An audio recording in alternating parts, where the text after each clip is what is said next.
Today I'm going to show you an example of how a district has set up and uses Partners4Results to help track and organize data for students who are in the ELL program. Here at Partners4Results, we do strive to meet your needs as a district as well as the needs of your individual students. Since this is just an example, we are able to adapt and customize this as you see fit to best meet the needs of your students and your district. Here I'm going to start in the assessment maintenance portion of our website, and this is where assessments get set up and you can choose what type of assessment you would like to give your students.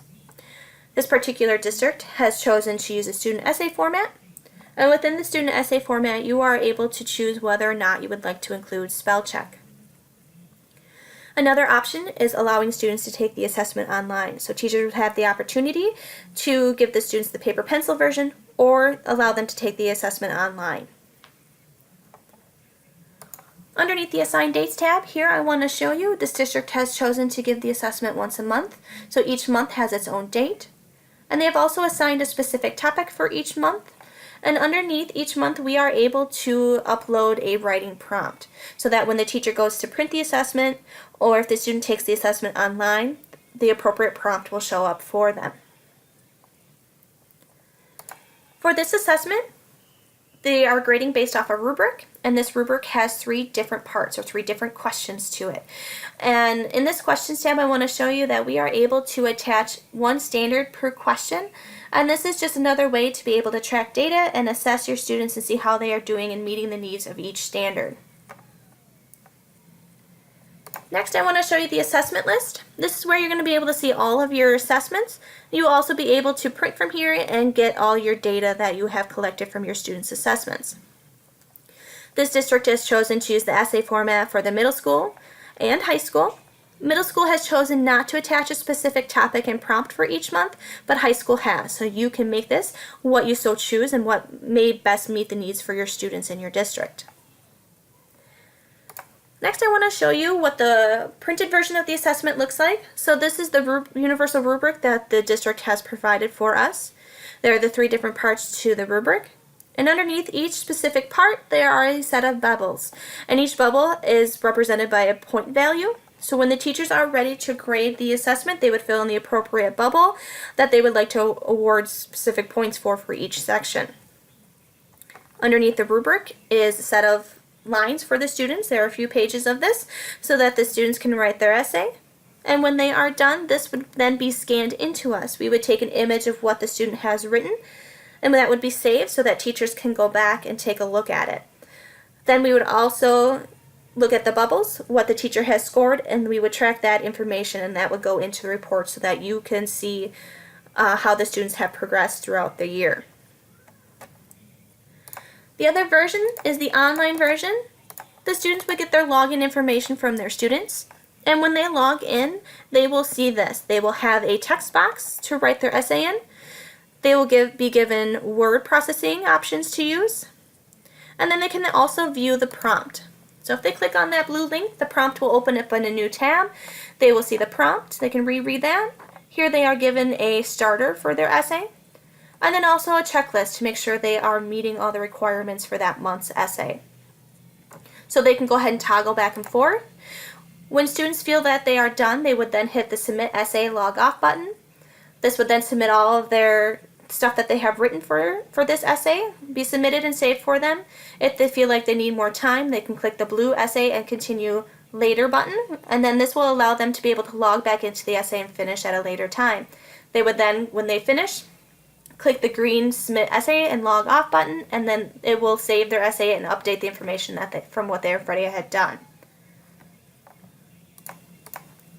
When teachers are ready to go ahead and grade the online portion of the student essays, if they chose to give it online, they would come back to the assessment list, select their classes that they would like to grade, and this middle column is the online monitor.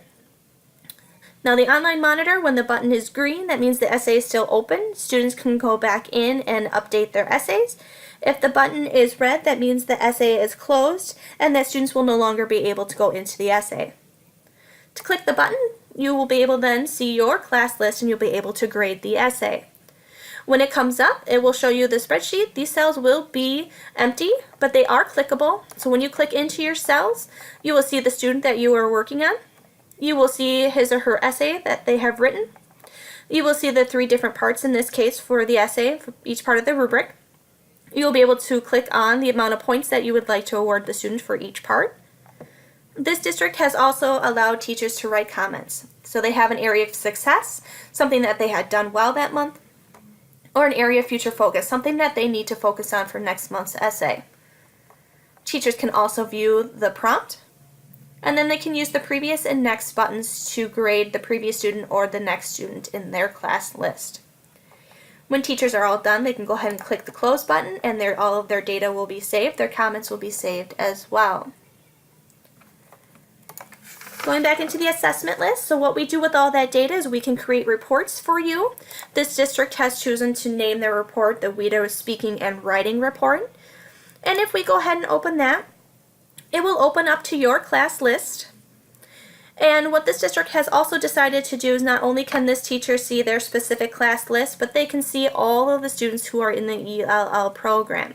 So they can go back and forth between their class list and all the students. When they open up this, they will initially see their class list with their grade level and then their access score. So this district has chosen to import the students' access scores that they take in the spring, and then they will see their specific student essays that they have taken already for the year and the appropriate points that they were given for those specific essays. Now we can import as different scores for you if you would like. We can also export scores into grade books. Now if you have a specific student that you would like to see more detail on, you can go ahead and click the View Student Detail button, and this will bring up the screen to show the access scores again, and then the student essays that they have taken already for the year. This last column, like I said before, this district has chosen to allow teachers to see not only their class list, but also then all the students who are in the ELL program. They allow teachers to not only grade the students that are on their class list, but then also anybody else who's in the program. So that then they've chosen to show which teacher has scored the assessment. We can drill down even further. If we print student data and writing samples, this will open up a PDF. And this PDF will then be printable, and you can use this as a parent report or for your data, or just as another source to look at, be able to track progress of your student. It will show their access scores again. It will show all of the assessments that they have been given this year. And then if you scroll down, it will show all of the students' essays as well as the teacher comments. So again, you can use this as you see fit, and it can be adapted as you feel like you need to see what type of data you would like to see to best meet the needs of your students and your district. So not only are we able to show you this year's essays, but if you go back, you are also able to go back and forth between this year's and further past years, depending how long the student has been in the ELL program. So if you go choose other school years, you will be able to pull up student examples and student essays from previous years as well. So again, this is just an example of a way that a district has chosen to track their student data for those who are in the ELL program. We are able to change and adapt this to best meet your needs. So please feel free to contact us if you have any questions, or if you would like to walk through any other ideas of how we could change this to best meet your needs. So again, please feel free to contact us anytime. We are happy to help. Thank you.